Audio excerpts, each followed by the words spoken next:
예, 안녕하세요. 오늘 아세안 진출 기업을 위한 ESG 동향과 사례에 대해서 말씀을 좀 드리도록 하겠습니다.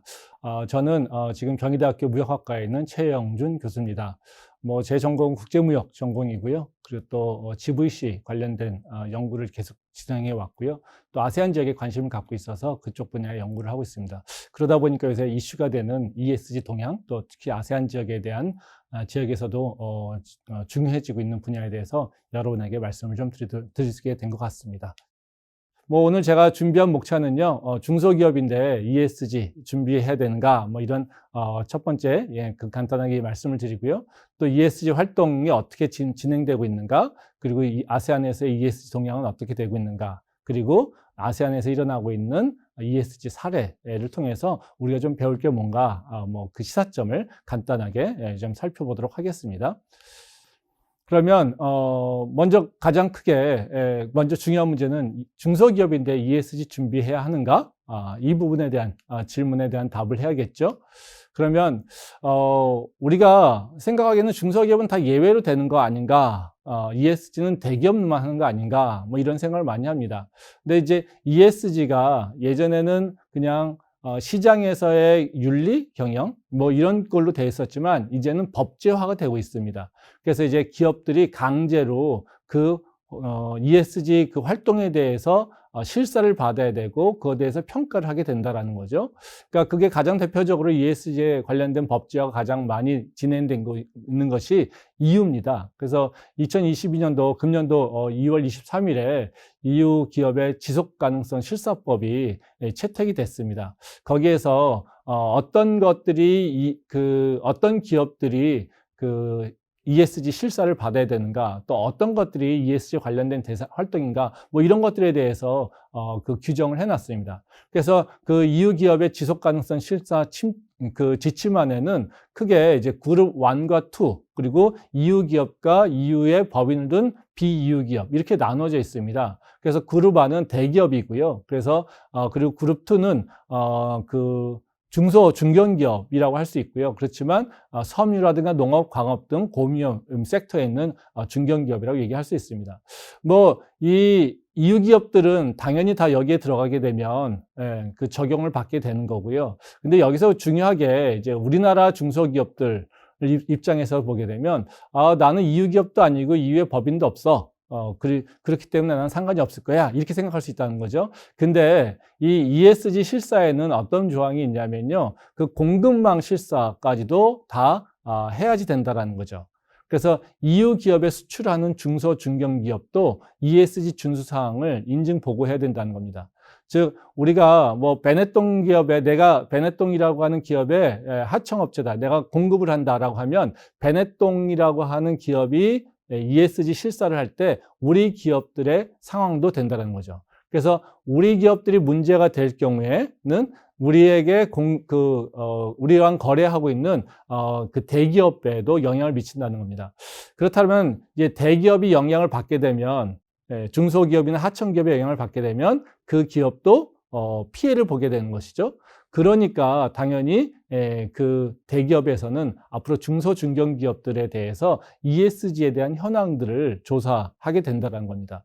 그렇기 때문에 ESG 그 실사를 우리가 직접 대상자는 아니지만 실제로는 간접적으로 글로벌 공급망 체인에 있다라고 한다면 우리가 중소기업, 중견기업이라 하더라도 우리는 그것에 대한 대상이 된다라고 생각하시면 됩니다. 그렇기 때문에 중소 중견기업들도 그리고 특히 아세안 지역에 진출한 그 중소 중견 기업들도 이 ESG의 그 동향과 또 ESG 활동들에 대해 경영을 실행을 해야지 된다라는 것입니다. 그러면 ESG 활동이, 그러니까 ESG가 우리하고도 연관이 있으니까 그러면 우리는 무엇을 해야 되는가? 이것이 우리가 다음에 해야 될 질문이겠죠. 무엇을 해야 될까? 참 쉽지가 않습니다. 그러면 ESG가 우리 기업에 영향을 미치는 경로를 보게 되면 우리가 조금 단서를 찾을 수 있지 않을까 생각이 됩니다. ESG가 우리 기업 경영에 영향을 미치는 경로를 보면요. 특히 두 가지로 볼 수 있는데요. 하나는 뭐냐면요. 소비자의 구매 활동에 영향을 미칩니다. 작년도에, 2021년도에, 우리 대한상공회에서 설문조사를 했습니다. 그러니까 일반 국민들이 기업의 ESG 활동을 고려해서 소비하는가? 이런 부분에 대해서 이제 그 인식 정도를 조사해 봤습니다. 그랬더니 63%의 그 국민들이 ESG 활동에 대해서 고려하고 있다는 거죠. 또 그 ESG 활동을 잘하는 우수 기업에게 그런 제품들에 대해서 추가적으로 좀 더 비싼 가격을 지불할 의향이 있는가? 그랬더니 88.3%의 국민들이 그렇다라고 대답을 했다라는 것이죠. 그러니까 이것은 다시 말하면 소비자들이 그 기업들이 ESG 활동을 얼마나 잘하고 있는가, 또 그거와 관련된 활동을 어떻게 하고 있는가, 이거에 따라서 그 기업의 소비에 대해서 또 그 기업에 대해서 지불하는 가격에 대해서 영향을 미친다는 것이죠. 그러니까 내가 관련된 기업 또는 내가 그 생산하는 그 제품에 대한 수요가 바로 내가 지금 ESG 경영을 어떻게 하고 있느냐, 이거에 따라서 영향을 받는다는 겁니다. 뭐 이 대표적인 케이스가 그린슈머입니다. 그린슈머라고 하는 건 그린과 컨슈머의 합성어죠. 그래서 생산과 유통, 그 전체 과정에 대해서 환경을 고려해서 소비자들이 소비를 결정하게 된다는 겁니다. 그래서 여러분들 잘 아시다시피 뭐 요새 그 인기가 있는 것이 그 생수병을 재활용해서 섬유를 만들어내는 뭐 그런 얘기를 많이 그 저희가 광고를 보면서 들었을 겁니다. 뭐 이래서 이렇게 생산한 것들에 대해서 뭐 매출이 증대하고 있다는 것이죠. 뭐 그렇기 때문에 더 많은 기업들이 이런 활동들을 한다라고 그 환경과 관련된 활동을 하게 된다라는 것입니다. 이것은 다시 말하면 소비자들이 뭐 여기서는 E라고 하는 건데 바로 환경을 고려해서 소비를 하기 때문에 내가 환경 보호를 어떻게 하고 있느냐에 따라서 내가 제조하고 있는 제품의 바로 소비가 수요가 결정된다라는 겁니다. 그러기에 ESG가 중요하다는 것이죠. 그러면 또 ESG가 기업 경영에 미치는 또 다른 영향은 뭐냐면요, 금융시장을 통해서 영향을 미칩니다. 바로 그 증권 투자라든가 채권 이걸 통해서 이제 된다라는 건데요. 바로 그 지속 가능 투자의 자산이 계속해서 증가하고 있습니다. 그래서 여러분들 가장 잘 알다시피 ESG 인덱스라고 하는 것이 있죠. 그리고 또 ESG 평가라고 하는 것을 우리가 하게 됩니다. 그래서 ESG 평가에 따라서 채권의 그 회사 채권의 그 이자율이라든가 또 여러 가지 그 투자를 받을 수 있는 부분들이 있습니다. 뭐 그 유럽의 이제 여러 국가들이 그 ESG에 영향을 주는 그런 것들에 따라서 아세안 지역에서의 그 뭐라고 해야 되나요? 그 경영을 회수하는 경향이 있습니다. 뭐 대표적인 게 최근에 이제 미얀마의 미얀마의 그 정치적인 그 문제가 생기면서 쿠데타가 발생하게 되면서 텔리노라고 하는 그 통신사가 이제 퇴출을 했습니까? 그 철수를 했습니다. 뭐 직접적인 영향이라기보다는 그 모기업들이 ESG와 관련된 활동에 영향이 있어서 투자자에게 영향을 준다라고 하기 때문에 바로 철수를 했다라고 하는 얘기들을 하고 있습니다. 뭐 이렇기 때문에 인덱스 또는 평가 지수를 잘 받아야 된다는 거죠. 그러면 이 평가를 잘 받기 위해서 뭘 하느냐? 이것을 통해서 우리가 좀 ESG 경영 활동을 이해할 수가 있습니다. 뭐 ESG가 그 금융시장에 영향을 미치는 경우는요, 그 투자사들이 ESG 평가 지수를 통해서 투자를 하게 됩니다. 그리고 그 평가에 따라서 자산 포트폴리오를 구성하게 된다는 거죠. 그럼 투자사가 ESG 평가 지수를 직접 만들지는 않습니다. 그러면 이 투자사들이 이제 그 ESG 지수를 제공하는 기관들이 있습니다. 그래서 그 기업들에게 ESG 지수를 제공하는 기업들, 대부분 컨설팅 기업들이죠. 뭐 이런 기업들이 또 평가를 쫙 해가지고 평가 지수를 발표합니다. 그럼 이 평가 지수를 발표하는 그 과정에서는 바로 또 지수를 개발한 그 회사가 다 모든 걸 하는 것이 아니라요, ESG 평가에 대한 로 데이터를 또 누가 만드는 기업들이 있습니다. 그래서 이 순서를 보게 되면요, ESG 리서치 기업들이 그 기본적인 평가조사 자료를 조사하게 됩니다. 그리고 기업을 설문한다라든가 뭐 산업을 분석한다라든가 언론에 나와 있는 거라든가 홈페이지를 보고서 지속 가능 보고서를 보고서 이제 로 데이터를 만듭니다. 그럼 평가 기업이 이 데이터를 가지고 평가를 하죠. 그리고 이거를 하나의 스케일로 이제 만듭니다. 그리고 이걸 다시 ESG 그 평가 기관에게 얘기하면 그 데이터를 다시 조정해서 이제 최종적으로 평가 지수가 결정이 됩니다. 그럼 이것이 바로 투자사들에게 그 공급이 되고 있는 것입니다. 그러면 우리가 이 전체 과정을 보면서 뭘 해야 되냐면 바로 ESG 리서치 기업들이 어떤 자료를 조사하고 또 어떻게 어떤 활동들이 이제 평가를 받는데 로 데이터로 사용되고 있는가, 이런 부분들에 있어서 그 생각을 해보면 된다라는 거죠. 그래서 ESG를 평가할 때는 바로 우리가 지금 하고 있는 경영 활동들이, 예, 앞으로 우리 기업들의 ESG 평가에 영향을 줄 수 있는 활동인지 이것을 평가해 볼 필요가 있다는 것입니다. 그랬을 때 우리가 무엇을 해야 될지를 결정할 수 있다는 것이죠. 그러면 이걸 구체적으로 이제 우리가 그냥 잘 모르잖아요. 뭐 그러면 어떤 데이터가 ESG, 어떤 활동들이 ESG 관련된 활동인가? 뭐 이걸 어떻게 알 수 있겠어요?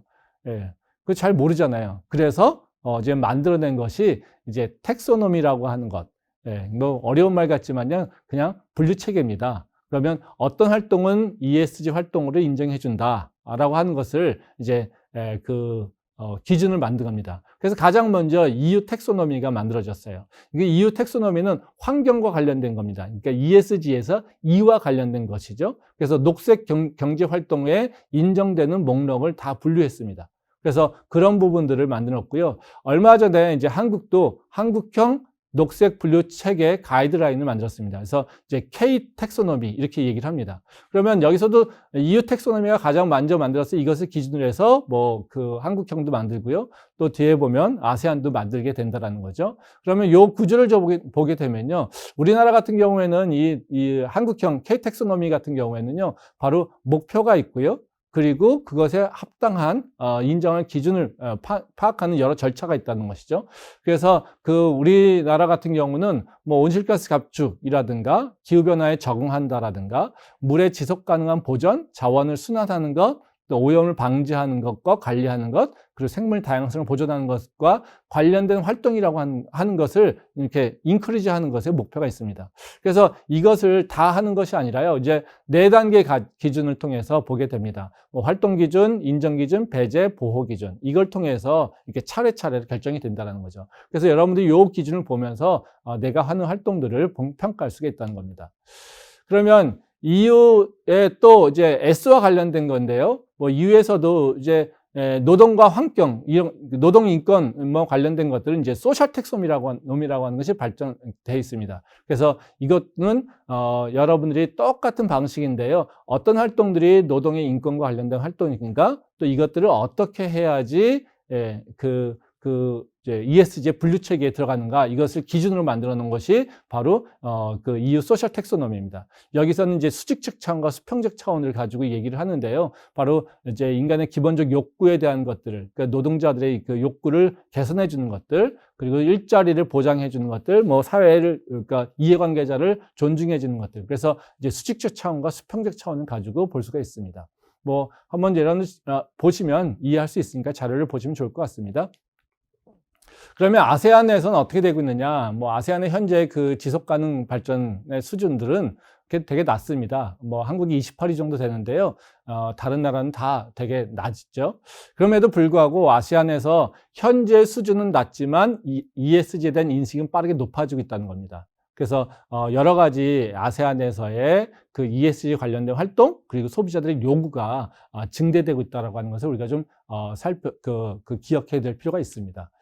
그러면 뭐 아세안도 이제 이 ESG와 관련돼서 이렇게 그러니까 제도를 만들어 가고 있어요. 그래서 아세안도 이제 텍소노미를 발표했습니다. 그러니까 EU 텍소노미, 아까 얘기는 K 텍소노미, 이거와 비슷하게 이제 여기서도 환경과 관련된 부분을 얘기하고 있습니다. 똑같은 분류 체계니까요. 여러분들이 이런 것이 있다라고 생각해 보시고요. 그래서 아세안에서도 환경과 관련된 부분을 보고 있다. 그래서 근데 아세안 텍소노미에서는 중요한 차이점이 뭐냐면요. 바로 공통적이 있지만 또 다른 것에 차별성을 두고 있다는 겁니다. 그래서 아세안의 특성이죠. 아세안은 동질된 국가들의 모임이 아니잖아요. 어떤 데는 발전된 국가가 있고요. 어떤 데는 아직 발전이 안 된 국가가 있습니다. 그래서 가장 기본적인 파운데이션 프레임워크가 있고요. 거기에 플러스 스탠다드는 뭐 조금 더 이제 강화된 부분들이 있으니까요. 그래서 FF와 PS라고 하는 체계가 있다라고 하는 것만 이해하시면 될 것 같습니다.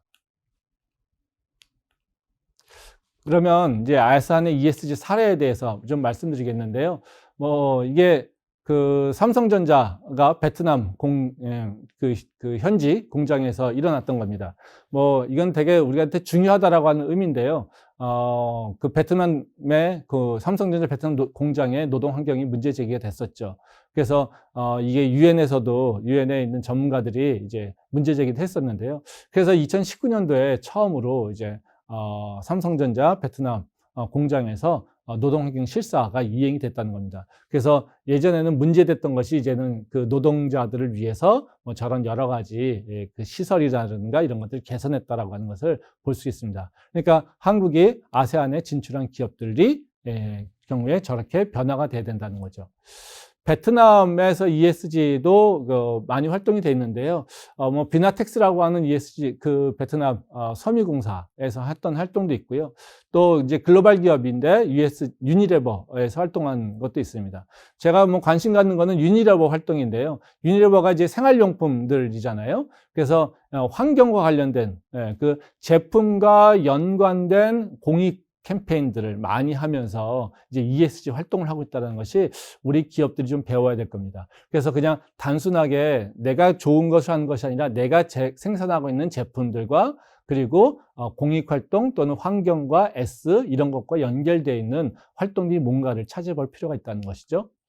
그 다음에 인도네시아에서는 뭐 대표적으로 이제 고젝이라는 우버 같은 것이죠. 뭐 그런 데서도 이제 그 ESG 활동을 하고 있는데요. 뭐 제가 그 이제 고젝이 발표한 지속가능 보고서에 보게 되면 추진 절차를 Go Green이나 Go Forward, Go Together라고 하는 이런 그 세 가지 분명한 명확성 한 방향성을 가지고 이제 ESG 활동을 하고 있다는 겁니다. 그래서 여러분들의 기업들이 이런 것들을 준비해야 될 필요가 있다는 것입니다. 네. 그럼 뭐 저희가 마지막으로 이 부분을 이제 여기서 뭘 봐야 될 것인가라고 하는 것을 생각해 볼 필요인데요. 중소기업도 ESG 준비해야 되는가? 당연히 준비해야 됩니다. 왜냐하면 이후 지속가능 실사 지침에 보게 되면 바로 중소기업들도 포함되어 있습니다. 즉 대기업의 글로벌 공급망에 포함되어 있으면 내가 ESG 준비해야 된다는 겁니다. 뭐 아시안 지역에 진출한 기업들 같은 경우는요, ESG에 대한 관심을 좀 높일 필요가 있습니다. 왜? 그 지역의 소비자들이 ESG에 대한 관심이 높아지기 때문에 그렇습니다. 그리고 또 아세안 지역에서도 텍소노미가 발표되는 등 제도화가 진행되고 있기 때문에 앞으로 그런 부분들에 있어서 이제 그 제한받을 수 있다는 거죠. 마지막으로 ESG에 어떤 활동을 할 것인가 또 인식이겠죠. 새로운 기회를 제공해 줄 수 있습니다. 그러니까 ESG 그냥 규제라고만 생각하지 마시고요. 우리 기업들이 새로운 또 기회가 될 수 있다 이렇게 생각하시고 접근하시는 게 좋지 않을까 생각됩니다. 뭐 긴 시간입니다. 들어주셔서 감사하고요. 또 질문 있으시면 언제든지 저한테 이메일 주셔도 좋을 것 같습니다. 고맙습니다.